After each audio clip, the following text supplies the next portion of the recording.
Well, thanks, Chris, and thanks to the whole planning committee for the invitation to come. It's always a pleasure to come to Ontario.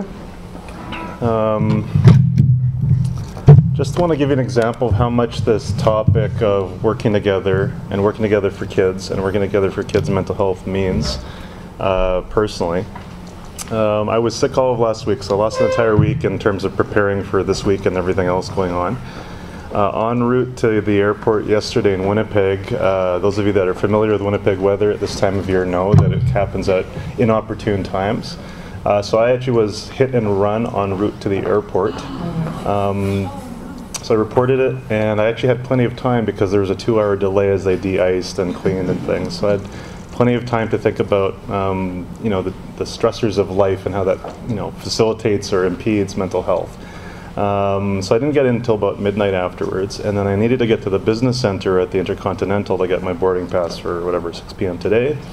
And for security reasons, the elevator does not allow you to take the elevator to the second floor there. So I kept pressing that button in my state of duress, not understanding why I couldn't go up one floor, and it turned out that you have to take the stairs. So I got my boarding pass, I'm set to go. But it was worth it because I know many of you in the room, some of you for a long time, others are newer faces. Just the gathering here, I almost don't want to talk because of what the conversations that already started at the outset. It's very clear that Ontario not only is already a leader in this area, but can lead the way in terms of showing what's possible on the scale of the size of this province. So the subtitle to this presentation and the article that was circulated is Everyone, Every Place, Every Day. And I want to credit our previous Chief Medical Officer of Health, Chief Provincial Public Health Officer, Joel Kettner, who used that as the title for his last legislative report on the public health of Manitobans. It emerged out of a larger discussion across sectors about what it would really take to really change the game for kids' outcomes. So when we talk about investing in the mental health of children and youth, we're really talking about the roles that every one of you, every sector that you belong to, and then all citizens in this province and the country really need to play. And beyond the roles, but actually the kinds of contributions that children require. Ontario is also means a lot personally, and I think to many of the folks in the room, for several colleagues, friends, mentors that I was fortunate enough to encounter on my own career path. Clyde's untimely passing was just 10 months ago. I was surprised when I wrote it down. We're nearing just past the 2-year anniversary of Fraser's passing, and then it's almost 10 years since Dan Offord.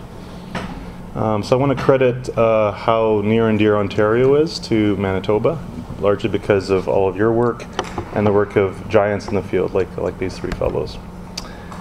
I looked really quickly last night at what's Ontario up to these days, because I don't have often a lot of time to see what people are working on, and these are just a few of the examples. The Connecting the Dots report that Chris put up, the Opening Eyes report from a year ago, Stepping Up just came out I think over the summer from Children and Youth Services, the FDK report that came out from Education. These are just examples. I mean, Ian tables reports to the Senate I think every week. So there's good stuff here, and I almost thought, well, what is there to say? The work is clearly here, the knowledge is clearly here, the tradition of working on this important topic is clearly there. Fraser said it well in terms of that gap between what we know and what we do, and that applies equally to collaboration as it does to practice in terms of interventions and services. He talked about the growing challenges as we enter the 21st century and the importance of equity. And a big lesson that we've learned in Manitoba, and I think this is a global lesson, is that there can be no equity if these silos persist because of the inequities that they create by their separation. I borrowed this from Ian and Simon and Davidson and other folks who speak a lot about this, but in larger rooms, all the times we've spoken about mental health, we'll usually do a show of hands of how many people, either in their own circle, personal, family, or immediate circle of friends, have been affected by mental health problems, illness, or things on the screen. And inevitably, almost every hand goes up. And if you ask that of our parents' generation or our grandparents' generation, much fewer, and there's something clearly going on there.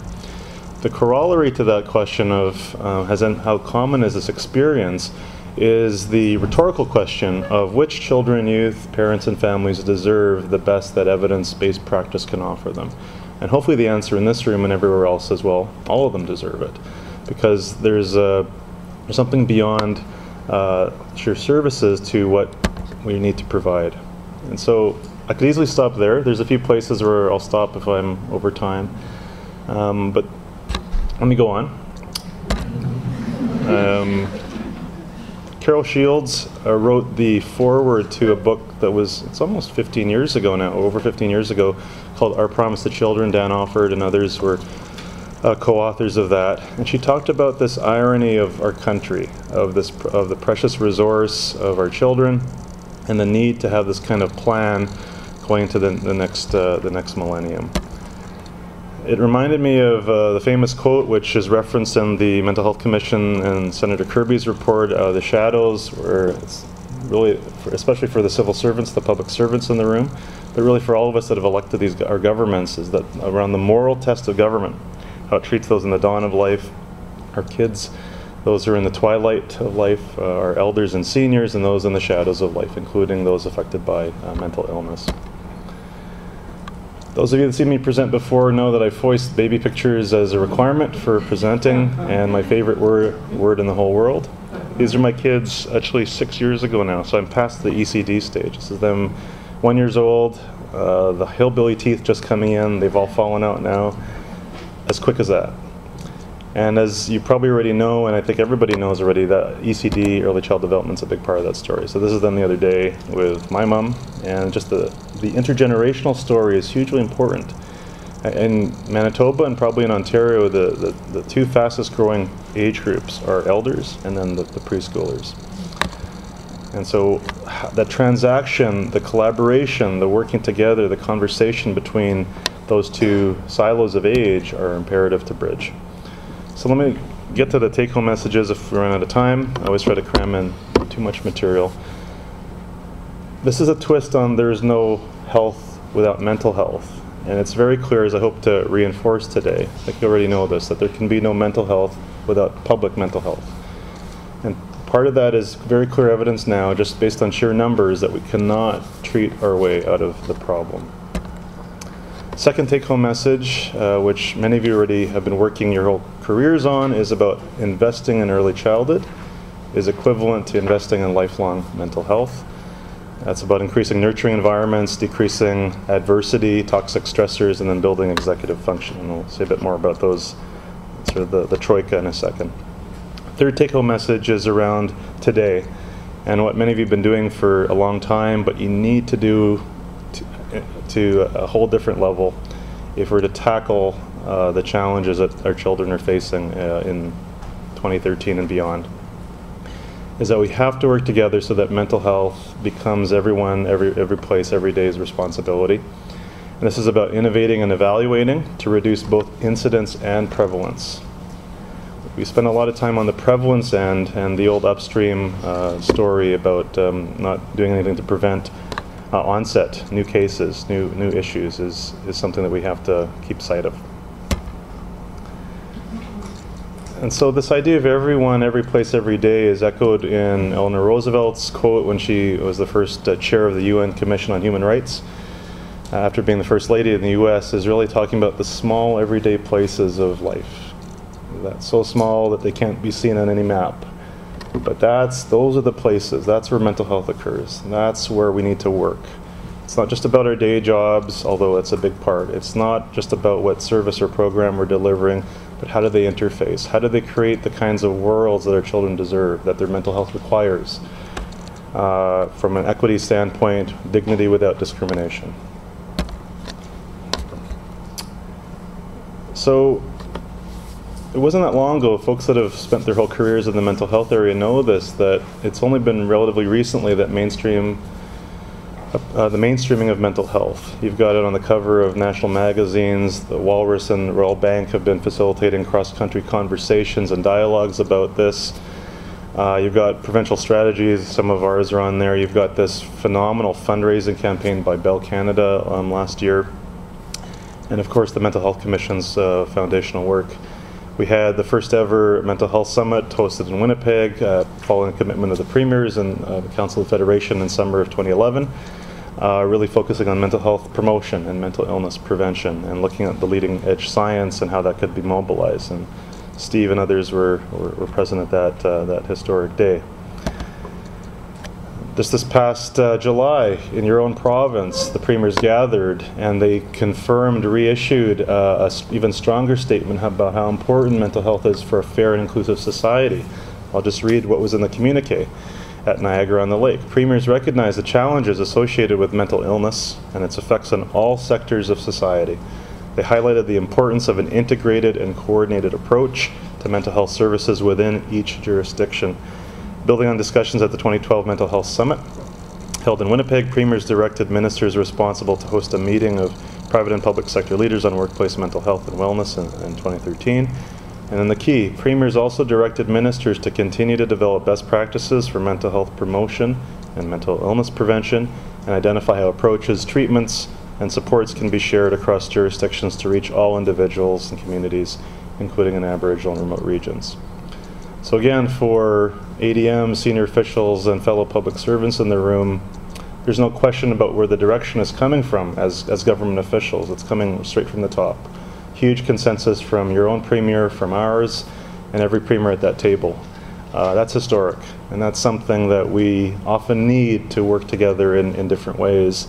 And so there's no question, and I can tell you, those that know about federal, provincial, and intergovernmental relations, you can imagine how much work went into drafting the language of that communique. But every word matters, and it's there because people believe in it. And I can tell you from previous experience, it actually wasn't that hard. So that's saying something about the readiness of all the governments across our country. So we can go back to Margaret Berry's General Principles from 2007 paper from her work in mental health promotion. These are some things to keep checking ourselves against because they're what we know from the literature and from experience and from clinical wisdom and in the field, that for effective mental health promotion you need to engage the whole population. That means that it's very difficult if we persist with the silos that we've created for ourselves, because it's impossible to tackle that. Protective factor focus, addressing the environments in which children are growing up, social, physical, and socioeconomic, complementary and integrated strategies, and then that intersectoral action that you're all about today and into the future. And then the last one I'll mention, because this will get us over the humps that we're going to inevitably encounter, which is the public participation, engagement, and empowerment. As public bodies, as governments, as public agencies serving the public good, it's only going to be through the support of the public's understanding and will and demand for people overcoming historical barriers to provide what all of our children need. And so I'll share some examples in the presentation over the last 15 plus years of Manitoba making efforts in this way. I could tell you we obviously haven't worked out all the kinks. There's issues every day.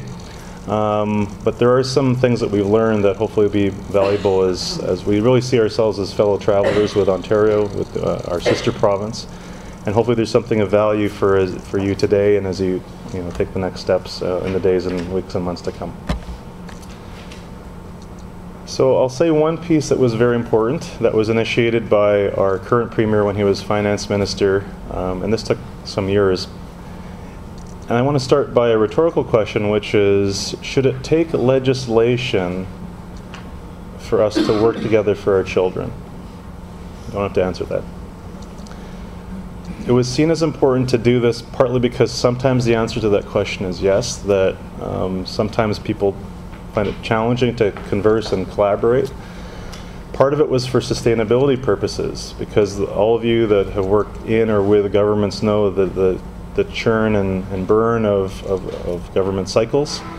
And so to have enabling legislation to allow for the core structures, the core processes, the core mechanisms to enable this kind of working together for children was seen as very important.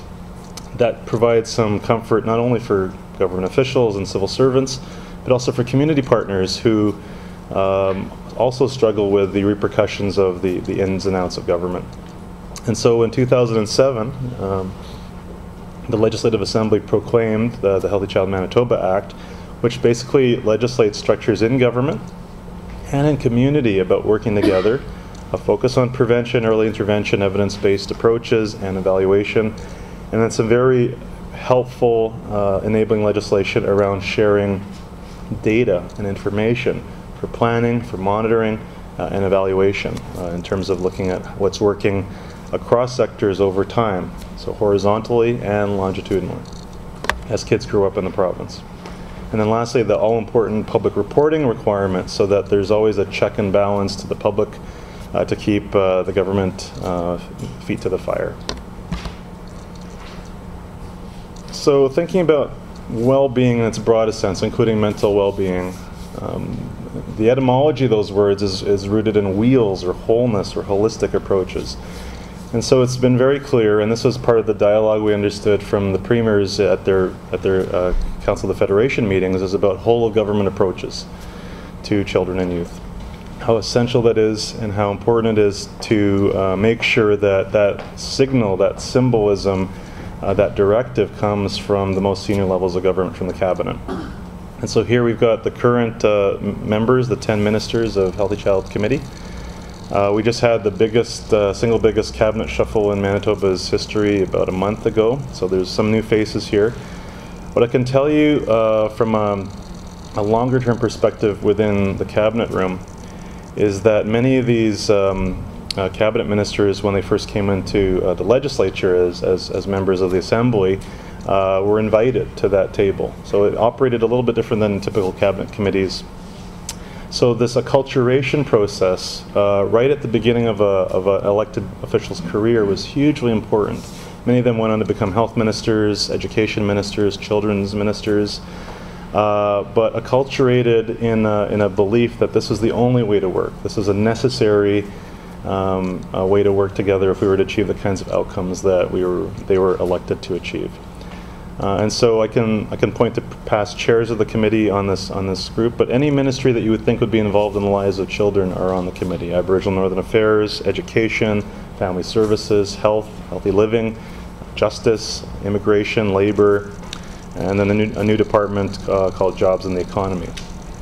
So just in terms of what this looks like, when they initially were established, they'd meet on a monthly basis. There's a parallel Deputy Ministers Committee because it became clear that this needed to be operationalized in departments and that policy directives from ministers needed to have a similar execution mechanism across departments. Our office, where I work, is the secretariat to the committee, and so provides that kind of central staffing. And then there's a whole array of ad hoc and standing committees, including with community, to keep this running, keeping the agenda going. And just to give you examples of how this starts to become self-sustaining, especially in times of financial duress, to have the backing of not just one or two departments for Treasury Board submissions or even just getting decisions to be made, hugely helpful in the often all too slow process of decision making in government. And once that became known, departments at all levels became much more willing, interested, and energized to utilize this opportunity to move together as opposed to be moving in isolation.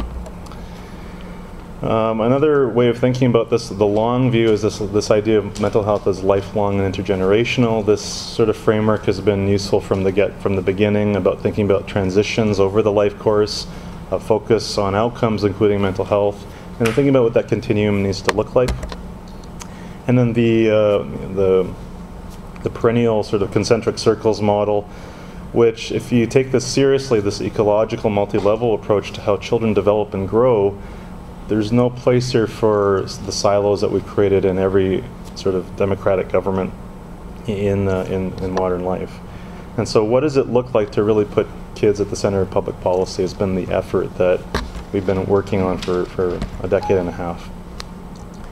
And then on the early years, this is just a summary of things I think most folks know already, but we've tried to find different ways of communicating how important the first 9 months and 5 years are, including for mental health, because it's a relatively new interface compared to, for example, education or other areas. But folks may remember from I think the 70s or 80s, but remember the motto of the United Negro College Fund and that sort of unforgettable voice of Ossie Davis, "A mind is a terrible thing to waste." They've recently rebranded their motto to add, "but a wonderful thing to invest in." And they've actually put the UNCF on the stock exchange now. So people can literally invest in the brains of disadvantaged African American young people. And investors can see how much money the return is on this ticker that they've created. It's quite a remarkable example of how to reframe our thinking about what investment really means. The second one around the story of toxic stress out of the Harvard Center and Jack Shonkoff's work. Folks might remember the fried egg from the anti-addictions campaign of the 80s. This is your brain on drugs.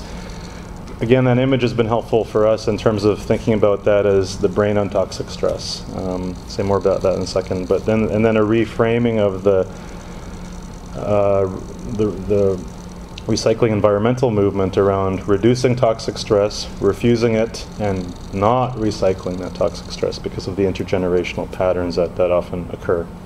Closing the gap has been a big message. Equity from the start, from Michael Marmot's work and others from the WHO, World Health Organization. As I'll show you just some examples, these gaps are so massive and so early and have such long reaches across all the different sectors that it's really in everybody's own self-interest, if not your collective interest, our collective interest, to tackle that together as early as possible. Just in the last 5 to 10 years, the fourth area around executive function, which is around planning for the future, regulating emotions, delaying gratification, self-regulation. I'm going to show you, if you haven't seen it already, but there's a video I want to show you that really illustrates this probably better than most of the research can show.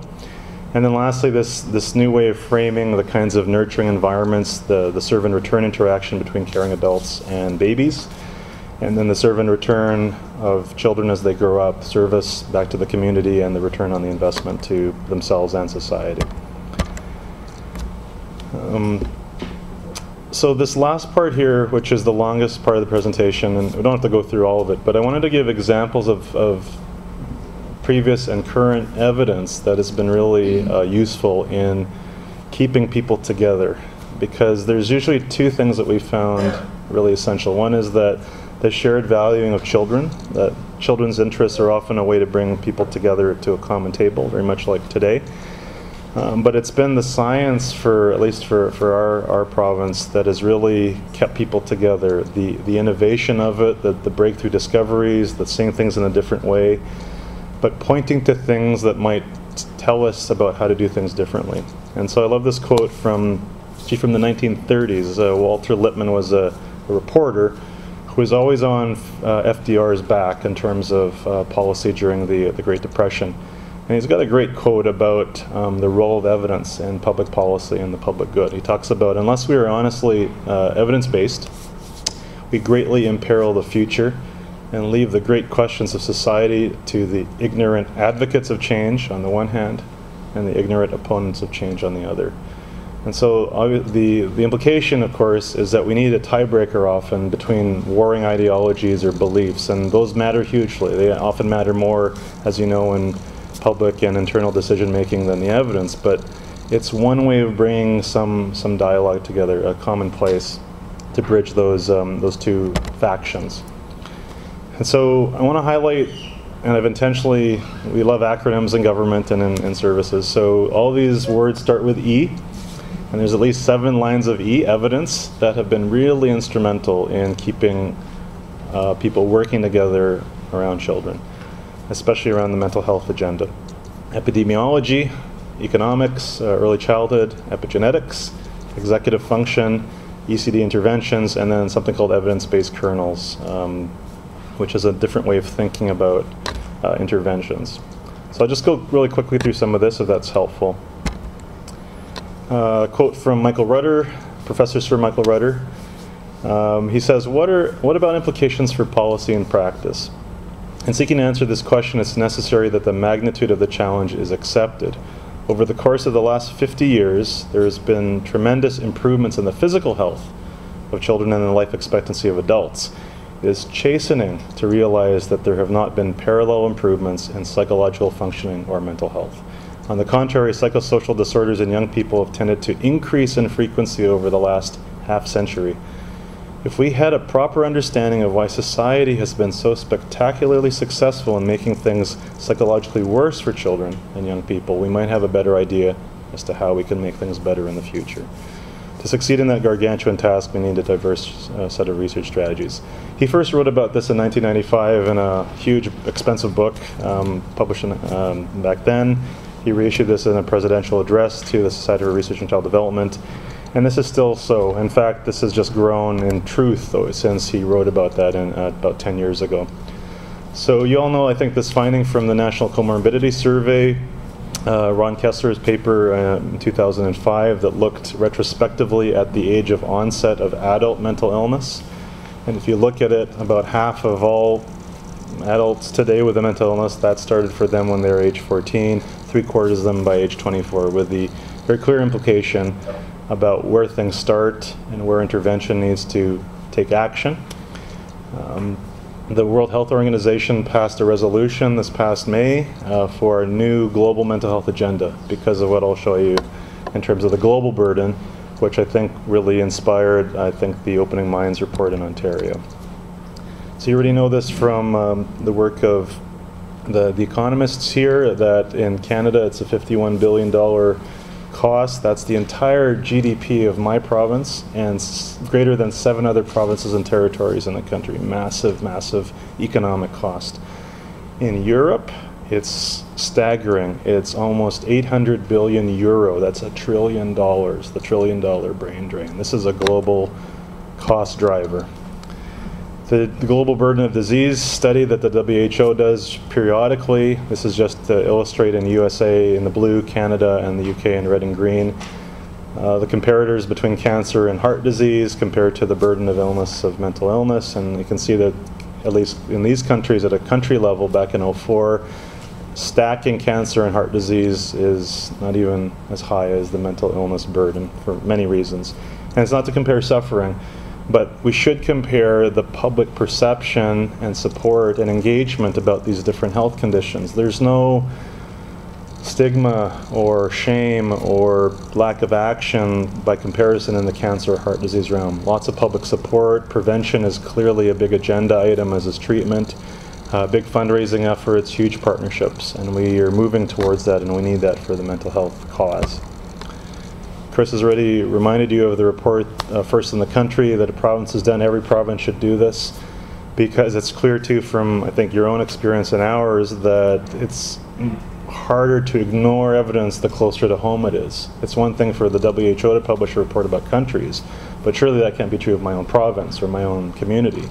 This was very telling, I think, in seeing how the comparators here, 7 times the burden of infectious disease, 1.5 times the burden of cancer. People need to know that. The public needs to get that. And then just published in CJP a couple months ago. So this is happening worldwide. So this experience that when everybody raises their hand to that question, have you found this in your own circle of family and friends, is happening in every country. In the latest GBD study, ages 10 to 24 years, the leading cause of years lost to disability is mental illness, 45% across the world. When you look at that, the red part in that graph is the mental illness burden. It's the biggest of all the health conditions. It's gone up 38% over the last 2 decades measured, and it's still the leading cause and growing and gaining steam. So we have to ask Rutter's question about what is happening, not just in our province or country, but worldwide, that is driving these outcomes, this epidemiology. A number of leaders globally have identified mental health as a grand challenge, as a societal challenge that we can only tackle together, that we cannot tackle in silos if we're to address root causes, advance prevention, improve treatment, expand access to care, raise awareness, build the capacity, the person power to deal with this and to transform systems, not just tinker at the margins, because doing more of the same, thinking we'll get a different outcome is clearly insane. So a life course approach, system-wide, evidence-based. Wall Street Journal's reported about some trends in other indicators like medication use. The headline a couple of years ago was "So young and so many pills." More than 1 in 4 kids and teens in the U.S. take prescriptions on a regular basis now. This is unheard of in generations. Here's data from Canada and the U.S. on stimulant medication use by age group. It's largely the same pattern, published in the same month. I'm not sure if this was planned in American and Canadian journals of psychiatry. With the biggest uptick not in the preschool population, but the school-age population. We've seen this in Manitoba. Manitoba Center for Health Policy released its latest major comprehensive report about how are Manitoba's children are doing. Over the last decade, diagnosed ADHD prevalence up 66% in every region of the province. And then in the education sector, this is special education funding, level 2 and 3, predominated by EBD, emotional behavioral disorders, doubling over the last decade, 106% increase in special education funding required. Teachers are seeing this so much so that the superintendents of all the school boards in Manitoba put together a position paper on this is not just education's issue, it's an all sector, all government, all community issue. And not just for school-age kids, the paper talks about the need for a provincial plan from prenatal to adulthood. And then we invited them to come present to the Healthy Child Committee of Cabinet. Ministers committed on the spot, the health minister, the education minister, the children's minister, all the ministers to do that. So they established an oversight committee that I co-chair with one of the province's top child psychiatrists and a senior superintendent. With members largely outside of government representing all the service delivery systems, justice, mental health, public health, education, child welfare, and representatives from Indigenous communities, First Nations, Métis, Inuit, to make sure that, again, government's feet is held to the fire on this all-important issue. And then to back this into the context of those circles of the ecology, what the MCHP report found, and this is pretty stable over the last decade, which is a different story, that fully 1 in 5 of children in Manitoba have a mother with either a mood or an anxiety disorder diagnosed using administrative data. That's the 1 in 5 statistic that we typically cite in terms of the prevalence of mental health, mental illness of adults. But as I think many of you know, and as I'll show you with some newer data, it's far much more common. Because today's generation of young people, mental health problems are starting earlier and they're more prevalent before adulthood. And this is the difference we see between our parents and our grandparents, and from lots of representative data from down south in the US. So the National Comorbidity Survey for Adolescents, Kathleen Marikangas' work, 49% lifetime prevalence.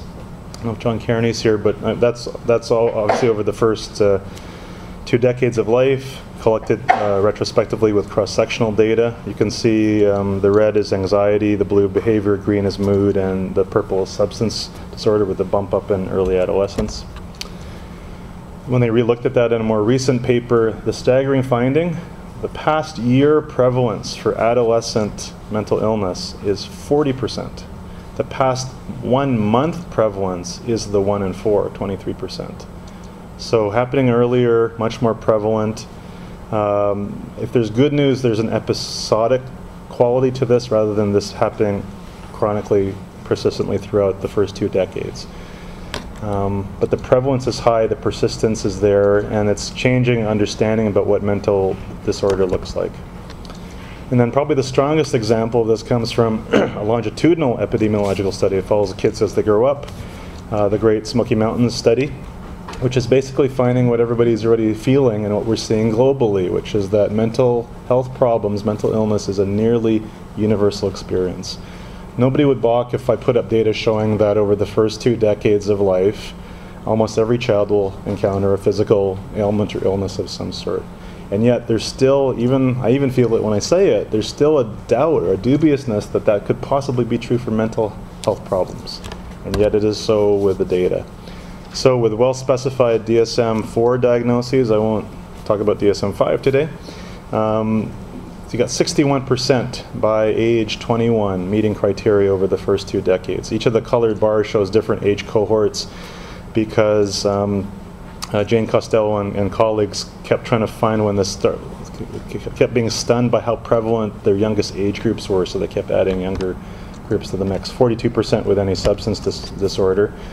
If you include all the not otherwise specified, kind of the grab bag category around the defined disorders, it's 82% by age 21. This has never been seen. A Journal of the American Medical Association just published a paper last year saying for the first time in recorded indicator history, mental health problems are now more common than physical health problems in children. It's never been seen before. And then the more recent paper, including with colleagues from Ontario, this is just published, looks at the diagnostic transitions from childhood to adolescence to adulthood from 3 of the best longitudinal studies in New Zealand, Christchurch and Dunedin, and then the one I just mentioned. And what they find is having a disorder in early life predicts at least a 3-fold greater odds of having that later. And so there's a prevention story there. But for those of us in the treatment realm, treatment as prevention of later issues is also a potential area of power. The challenge of these needs of the many versus the capacity of the few is why I'm convinced, and public health's history has taught us, that we cannot trade our way out of the problem. So here's data for Manitoba. I'll show you Ontario's in a second. Sneak peek of who's on the bottom. So for every 100,000 Manitobans, we've got 22 psychologists, 69 social workers, 76 registered psychiatric nurses, about 200 physicians, and almost we got lots of nurses comparatively to Canada, but almost 1,000 nurses per 100,000 Manitobans. Given those data that you've just seen about how prevalent over the first 2 decades just for our kids are, even if the Premier himself said that every available healthcare provider in Manitoba were deployed solely out of personal care homes, ERs, adult care, solely to serve mental health needs of kids, we could never do it. Your data looks very similar. You don't report for RPNs. So even if you had more Ians, more Jeans, I don't know if Simon's here, or anybody else in those practice fields, excellent clinicians, there's no way to do it. In the history of public health threats, and mental health is classified as a threat to the health of the public, given its prevalence and scope and persistence, none of them historically has ever been reversed by treating one-on-one after the fact. It's always been reversed through population health, public health approaches that strengthens the resilience of the host in traditional public health terms and builds the kinds of environments that can guard against onset of illness or disorder. And so the whole early childhood story, I think this is familiar to folks. Have everybody seen the Harvard videos about Center Developing Child? I know Chaya has talked about this when she's been on TV and things. But again, these messages are hugely important for the public to understand. Just in the last 6 months alone, because Minister Chief who chairs the Healthy Child Committee, was engaging in a public dialogue on early childhood across the province to try to build that public understanding and awareness. It was covered about 40 times in the media, which is unheard of in terms of the kind of coverage. And again, it's getting the message out about how experience builds the architecture of the brain, about how synaptic pruning, how experience sculpts the developing brain, how it's built from the bottom up, from the basic skills of hearing and vision to language and then the executive function, and how this continues into the 3rd decade of life as the brain is remodeled from front to back. Jean's classic teenage brain presentation, but how the gray matter starts getting replaced by white. That interaction, I just want to get credit for, it took me days to find a picture of a baby with a tennis racket to illustrate serve and return. So there he is. So you remember how essential that is for brain development. And if you haven't seen those videos, this will be circulated after, and you can watch them on YouTube. The other EU is around epigenetics, which in the last 10 years, Steve Lai and others leading in this field in Canada and the world about how the expression of our DNA, of our genes, is determined and shaped by our experiences, for better or for worse. Which gives hope that the kind of agenda that's required to tackle the epidemiology you saw is actually within our grasp. If we can find new ways to recreate how we've organized ourselves around the lives of young people and their families and communities. And so we talk a lot about resilience. It's a hopeful concept, a huge literature on it, especially when we struggle with supporting people living in adversity to overcome the odds and develop competence. But there's a study just published, Jean Brody's work, which is a reminder that of the prevention story, that even resilience comes at a cost, a physical cost. They looked at, in the States, kids living in poverty who were resilient. They overcame adversity. They did well as rated by their teachers emotionally in terms of their, as well as their academics and their social outcomes. But when the researchers looked at them at age 19 in early adulthood, what folks call allostatic load, the sort of physical burden of adversity in the body, and how that all that toxic adversity has gotten under their skin, there is clear differences in measures of BP response, other biomeasures of allostatic load on the body. So there's a biological price to be paid if we, again, only work at helping kids overcome adversity rather than buffering them from that adversary in the first place. And this expresses itself, all of you know, I think, the Adverse Childhood Experiences study that shows up decades later in things like almost a fourfold increase in heart disease. You see the same for poverty in early childhood and obesity in adulthood. So epigenetics has really been linked to all kinds of things that have been challenging us, from cancer, chronic disease, obesity, autoimmune conditions, brain disorders, mental illness. The stunning thing here is that we're thinking about the intergenerational story embedded in the epigenetic evidence about how those environments and experiences affect not only the reproductive cells of the mother and the baby, but the reproductive cells of that baby into the third generation.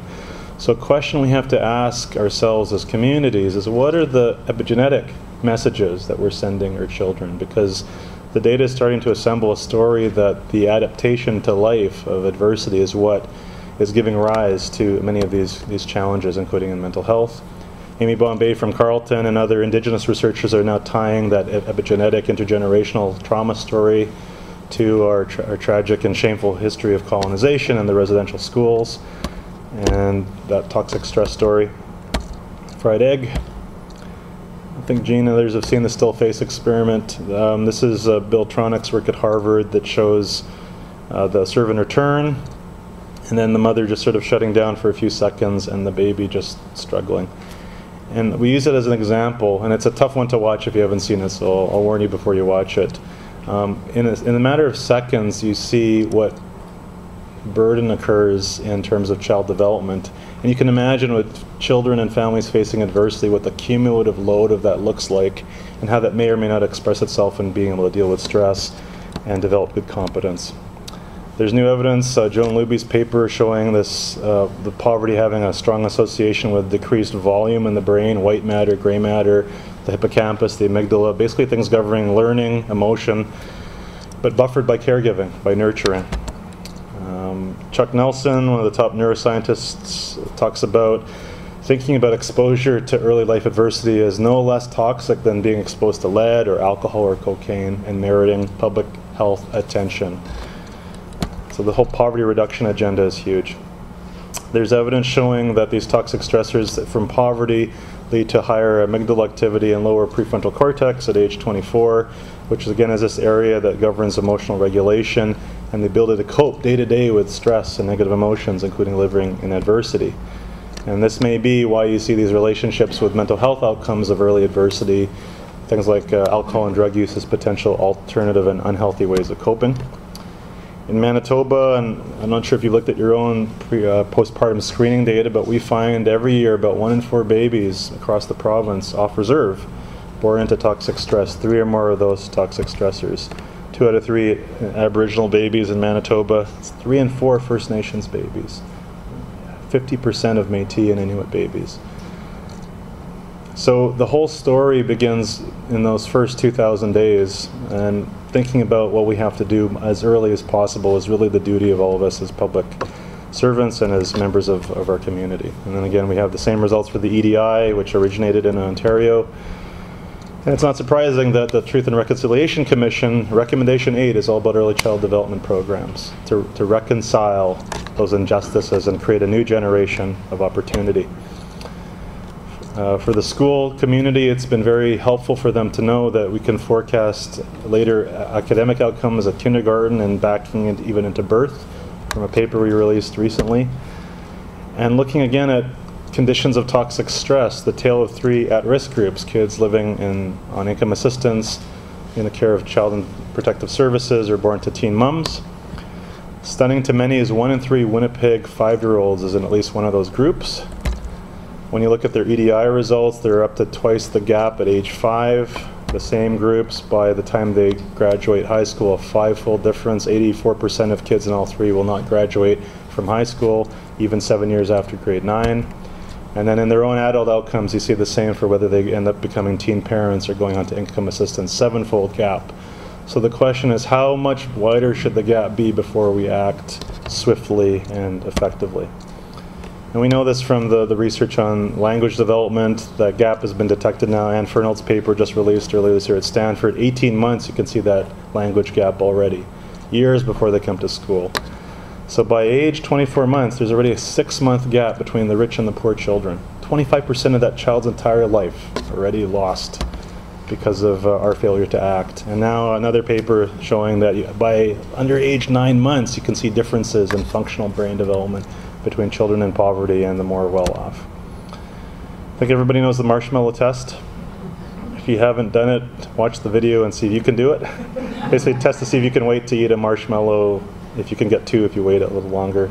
It's tough if you're 5. I tried it with my kids and I need to teach them some things.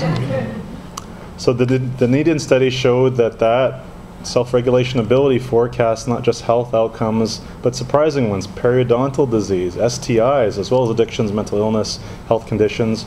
Forecasts whether they're doing well economically or have credit problems. Forecasts whether they become a teen parent decades later. And then the last one on the bottom, almost a 6-fold difference in crime, incarceration as an adult. Preschool. The big finding recently around how that self-regulation, fostered by nurturing and skill building, can protect the developing brain from poverty. You can detect differences between children growing in poverty based on this capacity. If there's time, this is the one video I wanted to show, because you'll never be able to get this out of your head. If I can just find the link here. I don't think where's Cookie? So if you can think of who the epitome of failure to self-regulate is, and the huge capacity of a big organization like Sesame Street, you will appreciate that they've added this to their curriculum as of September.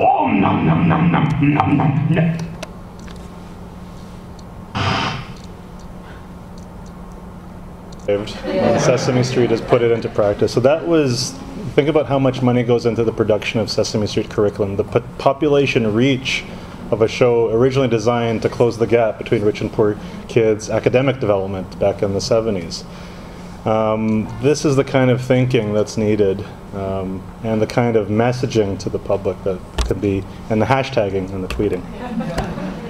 I'll just go to the end here because they're out of time, but there's all kinds of new evidence here around the epigenetics, trauma switch identified in the amygdala, basically implicated in all the conditions. So a big message of all these different studies that we were noticing is that there's some common platforms, some common causes that apparently lead to different issues, that if we tackle those common causes together, we can have a bigger impact. The evidence-based kernels I'll just close with, which is a different way of thinking about the components of what makes for effective practice that turn out to be effective in their own right. And there's examples, and we can talk about this later, that can be spread easily, very much like other public health interventions like washing hands or locking your seatbelt. Routine, regular practices that are proven to reduce morbidity or prevent problems that could be disseminated on a large scale. Triple P is one example that in the South Carolina trial brought down substantiated child maltreatment by 28%, kids getting hospitalized for child abuse by 35%, and kids getting taken into care by child protection, just by making these strategies widely available to parents. And there's recommendations out for things like universal parenting. There's a game, the good behavior game, that can be played in classrooms that we're trialing, the Premier announced back in February, that teaches self-regulation through play, that in the Johns Hopkins studies found reductions in special ed by 50% by age 21, huge bump for the most at risk in graduating from high school, almost entire elimination of smoking, as well as big cuts in preventing alcohol, drug use, antisocial and recorded incarceration for adult crime, And then one that Ian and others are working on that's been identified.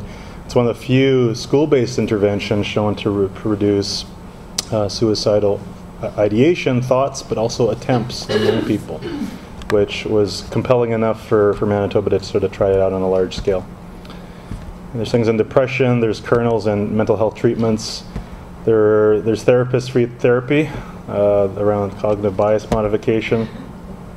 So there's all these new approaches that are simpler, they're not hugely extensive or intensive, or they're very affordable, that can move these hard-to-move outcomes. And I'll just close because I'm not sure what we're having for lunch, but I just want to show you the omega-3 findings really quickly. Your brain's made a lot of this fatty acid. It turns out it's implicated in FASD functioning, in alcohol-damaged brains. Supplementation reduces alcohol craving. I was surprised by how big a literature there was on eating fish oil. There's now literature showing it's implicated in the signaling of the brain in terms of anxiety and depression, basically makes synapses less plastic, kind of more leaky. There's studies of showing that it's a bigger predictor of military suicide than exposure to combat injury or violence or mortality. And then there's actual randomized trials. Robert Amager's trying to replicate the smaller trial and a larger one now, that for prodromal, young men prodromal for psychosis, that 1.5 grams a day for a few months prevented later onset of schizophrenia by about 82% for cents a day. There's new studies showing similar things for negative symptom reduction in schizophrenia with things like folate and vitamin B12. So simple things that could be widely disseminated that are the purview of public health and schools and serving families are interesting to think about, like nutrition. There's correlations between the converse intake and mortality, and there's randomized trials showing supplementation with inmates bringing down violent offenses in that prison by 26% after giving them these vitamin supplements. So I don't know what we're eating for lunch, but this is Joe Hiblin from the Molecular Membrane Lab at NIH. He's a psychiatrist, I think he's a colonel, and he's one of the leading researchers on lipids and how they implicate in psychiatric illness. And then I'll just close with some things for education colleagues. There's these simple exercises that are so stunning, but they're published in Science, well-done randomized trials showing a simple writing exercise you can do in class to create a sense of belonging or a sense of ability, can bridge these achievement gaps, including in college. And there's all literatures around that. And just to close about avoiding harm. And then I just want to close with the idea of innovation, that there's clear evidence now that best practices are probably going to be the baseline, not the endpoint, that we need the kind of creativity that's in this room right now. There's a photo here of the Premier and McConnell Foundation for Montreal announcing a new ECD Innovation Fund, which creates a structure for the private sector, for philanthropy, for everyday citizens to contribute to attempts at breakthrough outcomes in early childhood development outside of a government structure. Because it's pretty clear that even government as a silo needs the kind of partnership required. So that's a challenge for you guys. And then I'll close with this message from Thailand that Michael Marmot uses, that the Thai people talk about this triangle that moves the mountain, and for the mental health agenda that is facing us, even seemingly insurmountable problems or mountains can be overcome by a combination of evidence, of people, and politics. And really, as Ralston Saul talks about the government being the one thing that is the most powerful force of the citizen, that leadership gets elected on, but the leadership in this room, in all the areas that you work, in your expertise, some of you have known for a long time, it's been a gift.